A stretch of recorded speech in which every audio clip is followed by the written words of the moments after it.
अस्सलाम वालेकुम everyone, I hope you all are doing good. आज हम पढ़ने वाले हैं पाकिस्तान पिनल कोड का सेक्शन 108 जो है अबेटर। सेक्शन 107 में मैंने आपको अबेटमेंट के बारे में बताया कि अबेटमेंट क्या होती है, किस तरह से होती है। तो सेक्शन 108 पर आने से पहले आप सेक्शन 107 को अच्छे से समझ लीजिएगा। उसकी वीडियो का लिंक मैं डिस्क्रिप्शन बॉक्स में ऐड कर दूँगी। तो सेक्शन 108 क्या कहता है? सेक्शन 108 कहता है a person abets an offence. कोई भी पर्सन किसी ऑफेंस के लिए अबैट करेगा। किस तरह से? हु अबैट्स इधर the commission of an offence और the commission of an act which would be an offence. या तो वो किसी ऑफेंस की कमीशन के लिए अबैट करेगा और या फिर किसी ऐसे काम की कमीशन के लिए अबैट करेगा कि जो ऑफेंस हो सकता है। ठीक है। If committed by a person capable by law of committing an offence with the same intention और knowledge as that of the abettor. ये जो बात की गई है, मैं आपको ये एग्जांपल से बताती हूँ कि ये दो पर्सन्स है ना, ए और बी। ठीक है। ए जो है वो अबेटर है, वो अबेट कर रहा है और किसको कर रहा है? बी को कर रहा है।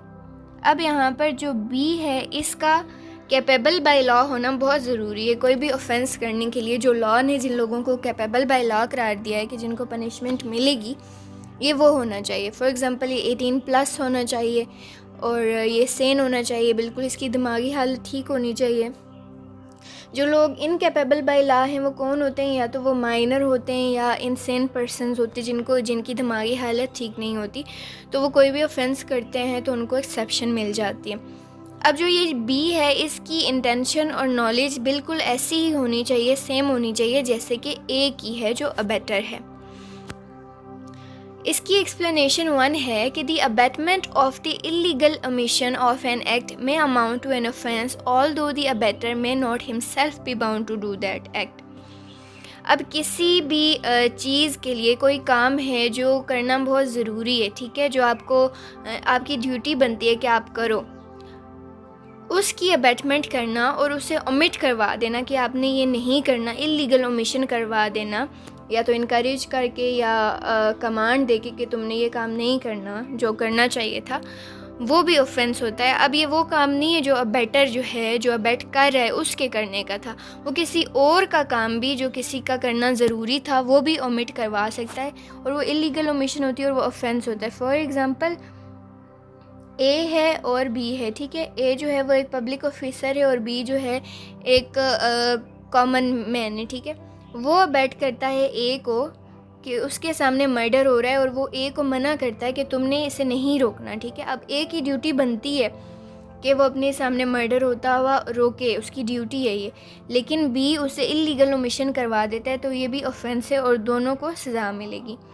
Explanation 2 है to constitute the offence of abatement, it is not necessary that the act abated should be committed or that the effect requisite to constitute the offence should be caused।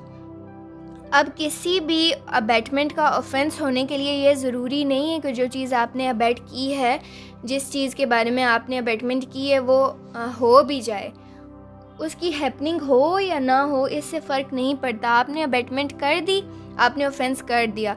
Pakistan penal code के अंदर abatement itself is an offence. आप उसके बाद जिस चीज़ के बारे में आपने अबैटमेंट की है वो हो या ना हो, दैट डजेंट मैटर। और जो रिज़ल्ट आप उस अबैटमेंट के ज़रिए से, उस एक्ट की ओमिशन या कमीशन के ज़रिए से जो आप रिज़ल्ट कॉज करना चाह रहे हैं वो भी होता है या नहीं होता, इट ऑल्सो डजेंट मैटर। आपने अबैटमेंट कर दी, आपने ऑफेंस कर दिया। इलस्ट्रेशन है, ठीक है, ये पीपीसी के अंदर इलस्ट्रेशन दी गई है। ए, बी और सी 3 लोग हैं। ठीक है। A instigates B to murder C. A instigate करता है बी को कि तुम जो है ना सी का मर्डर कर दो। बी मना कर देता है कि मैं नहीं करूँगा। A is guilty of abetting B to commit murder. अब बी ने तो मर्डर नहीं किया लेकिन ए ने तो अपनी तरफ से उसको अबैट कर दिया था, उसको उकसाया था या इनकरेज किया था या कमांड दी थी कि तुम मर्डर करो, तो ए ने अबैटमेंट किए, ए को अबैटमेंट की पनिशमेंट मिलेगी। ए इंस्टिगेट्स बी, एक सेकेंड मेरा पेन कहाँ चला गया। A instigates B to murder D in pursuance of the instigation, B in pursuance of the instigation stabs D. अब बी को जो है ना वो स्टैब कर देता है, बी जो है वो एक इंस्टिगेशन में आके डी को स्टैब कर देता है, लेकिन वो जो ज़ख्म होता है डी उससे रिकवर कर जाता है। लेकिन A is guilty of instigating B to commit murder. A को सज़ा मिलेगी कि बी को उसने मर्डर करने के लिए इंस्टिगेट किया और अबैटमेंट की। ए जो है ना वो लायबल है, बेशक डी का मर्डर नहीं हुआ लेकिन उसने इंस्टिगेट किया टू कमिट अ मर्डर। इसके बाद explanation 3, it is not necessary that the person abetted should be capable by law of committing an offence or that he should have the same guilty intention or knowledge as that of the abettor or any guilty intention or knowledge। अब यहाँ पर ये बात भी बता दी गई है कि ये ज़रूरी नहीं है कि आप जिस बंदे को उकसा रहे हो, अबेट कर रहे हो, वो कैपेबल बाय लॉ भी हो कोई भी ऑफेंस करने का। आप किसी बच्चे को या किसी इंसेन पर्सन को भी यूज़ कर सकते हो अबेटमेंट के लिए, तो उसमें ये होगा कि वो तो लायबल नहीं होगा क्योंकि वो कैपेबल बाय लॉ ही नहीं है कोई भी ऑफेंस करने का, लेकिन आपको पूरी सज़ा मिलेगी कि आपने जिस भी ऑफेंस की अबेटमेंट की होगी उसी की आपको सज़ा मिलेगी। और ये भी ज़रूरी नहीं है कि जो सामने वाला बंदा है उसकी भी गिल्टी इंटेंशन ही हो या फिर उसकी वही नॉलेज हो जो अबेटर की है।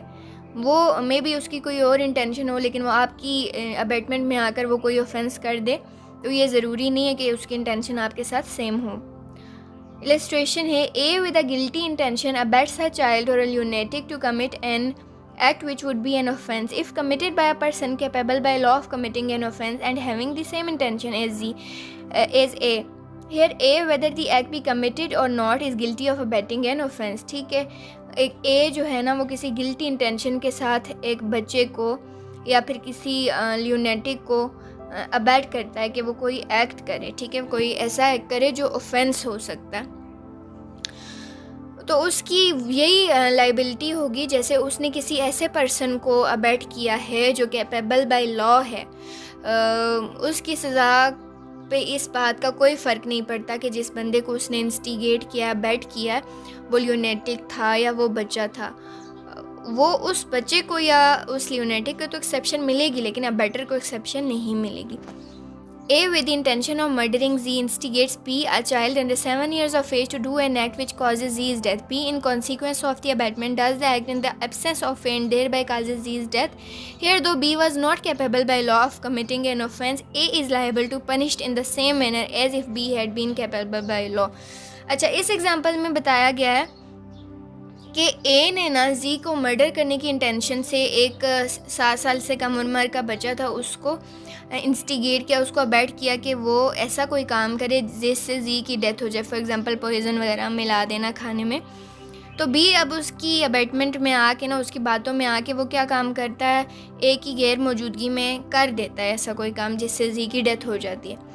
अब बेशक यहाँ पर बी कैपेबल बाय लॉ नहीं था कि वो कोई भी ऑफेंस करे, वो तो बच्चा था, ठीक है, लेकिन ए को वही सज़ा मिलेगी जैसे उसने किसी ऐसे बंदे से वो क्राइम करवाया है जो कैपेबल बाय लॉ था, जो कोई भी काम करता तो लॉ उसको सज़ा देता। तो जो चाइल्ड था उसको तो एक्सेप्शन मिल जाएगी लेकिन ए को वही सेम मैनर में पनिशमेंट मिलेगी जो एक मर्डर की होती है, and it will be he is therefore subject to the punishment of death. अब ये आपकी असाइनमेंट है, आप ये इसका स्क्रीनशॉट ले लीजिए इस इलस्ट्रेशन का और आप इसे खुद समझने की कोशिश करें क्योंकि वीडियो बहुत ज़्यादा लेंथी हो जाएगी। एक्सप्लेनेशन 4 है, the abatement of an offence being an offence, the abatement of such an abatement is also an offence. किसी भी ऐसे ऑफेंस की अबैटमेंट करना जो खुद ही एक ऑफेंस है तो वो भी अबैटमेंट में ही आएगा और वो खुद भी ऑफेंस ही होगा। यानी A instigates B to instigate C to murder Z, ठीक है, ए किसी बी को कहता है कि तुम जाके उकसाओ सी को कि वो जी का मर्डर कर दे, तो B accordingly instigate C to murder Z, तो बी उस इंस्टिगेशन में आके जो ए ने उसे उकसाया था वो जाके सी को उकसाता है कि तुम जाओ और जी का मर्डर कर दो, and commits that offence in consequence of बीज इंस्टिगेशन। अब जो सी था वो बी की बातों में आके, बी के इंस्टिगेशन में आके उसने मर्डर कर दिया जी का। B is liable to be punished for his offense with the punishment for murder। अब बी ने उकसाया था ना सी को कि वो मर्डर करे, अबेटमेंट की थी बी ने, तो बी को वही सज़ा मिलेगी जो मर्डर की होती है। And as A instigated B to commit the offence, और क्योंकि ए ने इंस्टिगेट किया था बी को कि वो ये काम करे, वो ये ऑफेंस करे, A is also liable to the same punishment, तो ए को भी वही पनिशमेंट मिलेगी जो बी को मिलेगी, यानी मर्डर की punishment. Explanation 5. It is not necessary to the commission of the offence of abetment by conspiracy that the abettor should concert the offence with the person who commits it. It is sufficient if he engages in the conspiracy in pursuance of which the offence is committed. अब ये ज़रूरी नहीं है कि जो abettor है वो directly उन लोगों को अबेट करे जो जाके डायरेक्टली क्राइम करें। अबेटमेंट की सज़ा के लिए होना इतना ही ज़रूरी है, इतना ही काफ़ी है उसके लिए कि आप कंस्पिरेसी में इंगेज हुए हो। फॉर एग्ज़ाम्पल आपने एक बंदे से आपकी डील हुई, उसने जाके आगे किराए के गुंडों से कोई काम करवा लिया, तो आप कंस्पिरेसी में तो इन्वॉल्व हुए हो, साजिश तो आपने की है, क्राइम आपने किया है, तो आपको सज़ा मिलेगी। आपका उन जो थर्ड पर्सन है उनसे डायरेक्टली लिंक्ड होना ज़रूरी नहीं है, आपको साजिश में शामिल होना ही काफ़ी है। जैसे कि A concerts with plan B of a plan for poisoning Z. It is agreed that अच्छा, अब इस एग्जांपल को मैं आपको इस तरह से बता देती हूँ कि जो तीन लोग होते हैं, ठीक है, वो आपस में तीन लोग हैं। ए जो है ना वो बी से मिलकर साजिश करता है, प्लान बनाता है कि हम जी को जहर दे देंगे। अब बी जो है वो ये मामला जाके सी को एक्सप्लेन करता है, और वो थर्ड पर्सन होता है ना सी, ठीक है, वो उसे ए के बारे में नहीं बताता कि ए कौन है, उसका नाम भी नहीं बताता। सी बी के कहने पर मान लेता है और जो है ना वो पॉइजन मिला देता है, जी की डेथ हो जाती है। हेयर अब ये बताया गया है कि ए और सी का तो ऑल दो डायरेक्टली कोई आमना सामना नहीं हुआ, सी को पता भी नहीं था ए कौन है, मर्डर जी ने कर दिया जहर मिला के, ठीक है, और जी की अबेटमेंट में आने के बाद। लेकिन यहाँ पर क्या होगा इस साजिश में सारी में, क्योंकि ए भी शामिल था, बी भी शामिल था, और जाके एक्ट किसने किया, सी ने किया। सी therefore committed the offence defined in this section and is liable to the punishment of murder. अब सी ने चूँकि मर्डर किया है, मर्डर की उसको सज़ा मिलेगी, लेकिन उसके साथ साथ उन लोगों को भी सज़ा मिलेगी